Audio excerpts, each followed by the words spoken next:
पहले मैं आपको एक कार्यक्रम जो हुआ है इसमें थोड़ा सा डिले हो गया है, उसके लिए मैं दिलगिरी व्यक्त करता हूँ, क्योंकि एक दूसरा प्रोग्राम हो गया था जहाँ पे वहाँ वो प्रोग्राम में ही लेट हो गया, तो आने में थोड़ा लेट हुआ। और सबसे पहले मैं आपको ये जो हमारा जो साइबर पुलिस स्टेशन का उद्घाटन हुआ है उसके बारे में थोड़ी जानकारी देना चाहता हूँ। 2016 में महाराष्ट्र में एकूण 43 घटक हैं जिनमें कि साइबर सेल था और उसको पुलिस स्टेशन का दर्जा दिया गया। उस समय मीरा भाईंदर पुलिस आयुक्तालय अस्तित्व में नहीं था। जब मीरा भाईंदर पुलिस आयुक्तालय अस्तित्व में आया तो यहाँ पे कुछ समय बाद में 2021 जनवरी में साइबर सेल की स्थापना की गई। साइबर सेल में हमारे लोग जो हैं उनको अच्छी ट्रेनिंग दी गई और उसमें अच्छे से लोगों को सेलेक्ट करके उनसे काम शुरू किया गया। इन्होंने पिछले 1-2 साल में काफ़ी अच्छी कामगिरी की है, जिसमें एक का तो मैं ज़रूर उल्लेख करना चाहूँगा। वो घटना ऐसी है कि हमारा यहाँ मीरा भाईंदर में रहने वाले एक फिरियादी हैं, उनके साथ में कुछ चीटिंग हुई थी और उसका इन्वेस्टिगेशन करने के लिए जो डार्क वेब और क्रिप्टो करेंसी के जो ट्रांजैक्शंस होते हैं उसको एनालाइज करने के लिए जो एडवांस्ड टूल्स हैं उनका उपयोग करके एक पर्टिकुलर केस है जिसमें कि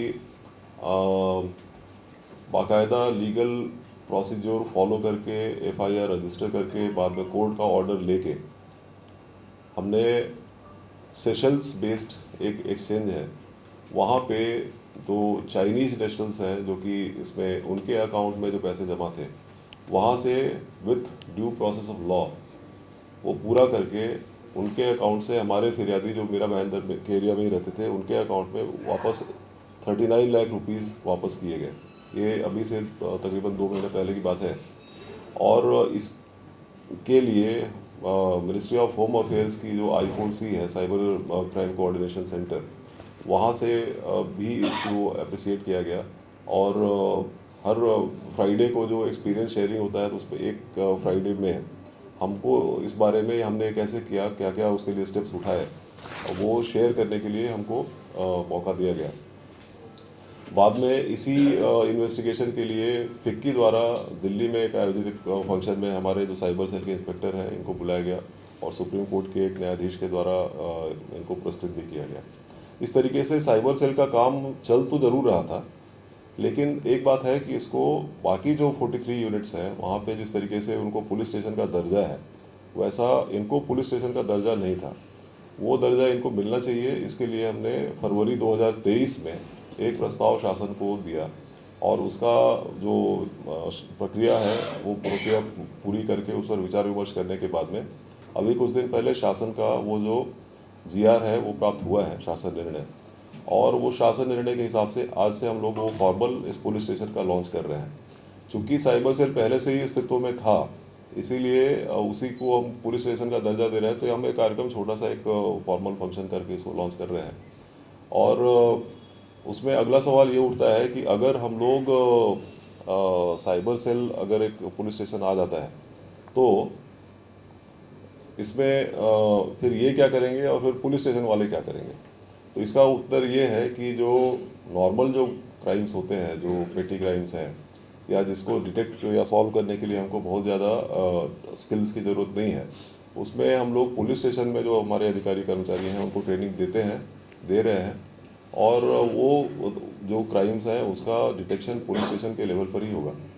लेकिन ऐसे जो क्राइम्स हैं जिसमें कि आपको एडवांस्ड स्किल्स की ज़रूरत है, जिसमें थोड़ा डीप जाना पड़ेगा या फिर जिसमें टूल्स की ज़रूरत होगी या जिस क्राइम्स के inter district, inter unit, inter state ramifications होंगे, उसको साइबर सेल इन्वेस्टिगेट करेगी। उसके हम लोग एक SOP बनाएंगे और जहाँ पे और भी ज़्यादा ये हो वहाँ पे हम लोग महाराष्ट्र साइबर या फिर उससे ऊपर भी जो संस्थाएं हैं उनका हम लोग मदद करेंगे। सो ये हो गई हमारी जानकारी इसके बारे में। अब दूसरा जो है साइबर रील्स कंपटीशन, इसके बारे में आपको थोड़ी जानकारी देना चाहता हूँ। के बारे में हम लोगों ने जो अवेयरनेस कैंपेन जो किया है, जो हम कर रहे हैं, ये है रील कंपटीशन एट इंस्टाग्राम। इसके बारे में मैं आप लोगों को थोड़ी जानकारी देना चाहूँगा। हम लोग जो साइबर क्राइम जो भी हो रहे हैं तो और धीरे धीरे बढ़ रहे हैं ऐसा दिख रहा है, तो उसको कंटेन करने के लिए हम हमारे पास में जो डिटेक्शन करने के लिए जो टीम है उसको स्ट्रेंथन कर रहे हैं। हमारे जो पुलिस अधिकारी हैं उनके लिए ट्रेनिंग्स ऑर्गेनाइज करते हैं। और पिछले एकूण किती झालेल्या आहेत यावर्षी? हाँ हाँ, इस बार हम लोगों ने इस साल अभी तक टोटल 419 पुलिस अधिकारी और 377 पुलिस कर्मचारी इनको साइबर क्राइम्स डिटेक्ट करने के लिए ट्रेन किया है। और जैसा कि मैंने आपको बताया कि हमारा जो साइबर पुलिस स्टेशन है उसको भी हम लोग आज लॉन्च कर रहे हैं, जिसके बारे में मैंने आपको जानकारी दी है। लेकिन हम ऐसा ऐसा हमको लगता है कि सॉल्व करने के अलावा इसमें प्रिवेंशन जो है वो बहुत ही इम्पोर्टेंट एक एस्पेक्ट है, क्योंकि हम जो देख रहे हैं उसमें ये सामने आ रहा है कि जो हमारे जो यंग जनरेशन है वो इतनी आसानी से उनको ये सब चीज़ों में बली नहीं पड़ते हैं। लेकिन जो सीनियर सिटीजन्स हैं या फिर जो मिडिल क्लास के लोग हैं, हाउस वाइफ्स हैं, उनका एक ऐसा देखने में आ रहा है कि सामने किसी ने फ़ोन किया तो वो लोग विश्वास करते हैं। एक एसएमएस आ गया कि आपकी बिजली का बिल आपने नहीं भरा है तो आप इस नंबर पे कॉल करो, तो वो लोग विश्वास कर लेते हैं। वैसे गुने ना हो गए तो फिर तो सॉल्व करना ही है, हमारा काम है वो। लेकिन वैसे गुने ना हो तो उसको सॉल्व करने के लिए उसको प्रिवेंट करने के लिए पब्लिक में अवेयरनेस करना बहुत ज़रूरी है। और ये अवेयरनेस करने के लिए ही हमारा ये एक प्रयास है। हमने इसके लिए हमारा जो आयुक्तालय है इसमें एक अवेयरनेस का एक कैलेंडर ही बना दिया है और हमने उसको पुलिस स्टेशन में एसीपी डीसीपी सबके पास में डिस्ट्रीब्यूट किया है।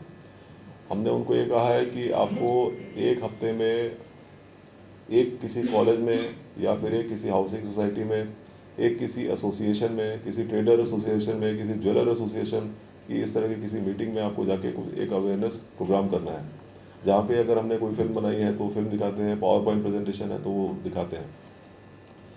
लेकिन उसमें एक समस्या ये है कि ये जो प्रेजेंटेशन होता है ये एक one way competition, one way communication है। हम कहते हैं और लोग सुनते हैं, तो उसमें क्या होता है कि कई बार लोग बोर हो जाते हैं या फिर हमारा कंटेंट शायद बहुत अच्छा ना हो। तो ये जो रियल कंपटीशन है इसकी जो पीछे जो कल्पना है वो एक तो ये है कि लोगों में उत्साह होता है। मैंने देखा है कि कॉलेज के जो बच्चे हैं उनको इस तरह का कुछ अगर हम एक चैलेंज सामने रखते हैं तो दे participate with lot of enthusiasm. तो हमने ये सोचा है कि कंटेंट क्रिएट करने की जो प्रक्रिया है ये प्रक्रिया भी इस बार इसमें हम नहीं लोग ही करेंगे। उसमें फ़ायदा ये होता है कि जो प्रक्रिया है, अगर हमने 4 बच्चों को, उन्होंने 4 बच्चों ने डिसाइड किया कि हमको इसमें कुछ कंटेंट बनाना है, मान लीजिए कि फ़िशिंग है, फ़िशिंग के बारे में उन्होंने कुछ बनाना है, तो फिर वो अपने घर में रिसर्च करेंगे, इंटरनेट पे बैठेंगे, उनके किसी दोस्त से पूछेंगे कि तेरे साथ में ऐसा कुछ हुआ है क्या, अपने घर में अपने पेरेंट्स के साथ में चर्चा करेंगे। तो वो चर्चा की जो प्रक्रिया है उससे ही उनका जो अपना एक छोटा सा जो सर्कल है उस सर्कल में इसकी चर्चा हो जाएगी। और इसमें कंटेंट क्रिएट करने के बाद जो अवेयरनेस होगा वो तो होगा ही, कंटेंट क्रिएट करने की प्रक्रिया में ही एक अच्छा खासा एक अवेयरनेस हो जाता है। हमने इसी के तहत ये डिसाइड किया था कि जो वसई विरार म्यूनिसिपल कॉरपोरेशन का एरिया है वहाँ पे हम पथनाट्य स्पर्धा और स्किट कंपटीशन करेंगे। वहाँ पे बहुत सारे कॉलेजेस ने, तो मेरे ख्याल से 50-100 कॉलेजेस के बच्चों ने पार्टिसिपेट किया था।